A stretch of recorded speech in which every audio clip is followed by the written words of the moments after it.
হৃদয়ের অনাকাঙ্ক্ষিত প্রাপ্তি কখনো কখনো। হৃদয় যা চায়, জীবন তাকে দেয় তার বিপরীত, কাঙ্ক্ষিত স্বপ্নের বদলে অচেনা এক শূন্যতার প্রাপ্তি। যাকে ভেবেছিলাম আপন করে, সেই হলো দূরত্বের নাম, যার জন্য হৃদয় উজাড় করেছিলাম, তার কাছেই হারালাম অবিরাম।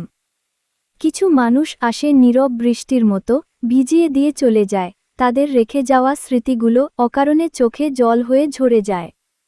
আমি তো কিছুই চাইনি বেশি, চেয়েছিলাম শুধু একটু আপন হওয়া, একটু মায়া, একটু ভালোবাসা, আর ক্লান্ত দিনে পাশে কাউকে পাওয়া। কিন্তু নিয়তিরও বোধহয় নিজস্ব কিছু নির্মম হিসাব থাকে, তাই প্রার্থনার ভাঁজে রাখা স্বপ্নগুলো অশ্রু হয়ে ফিরে আসে চোখের ফাঁকে। হৃদয়ের অনাকাঙ্ক্ষিত প্রাপ্তি, কখনো মানুষ, কখনো বিচ্ছেদ, কখনো ভালোবাসার নামে এক জীবনের নিঃশব্দ ক্ষত।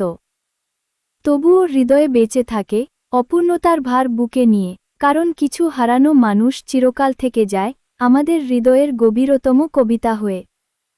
লেখিকা উম্মে সুমাইয়া ইসলাম হাতুন।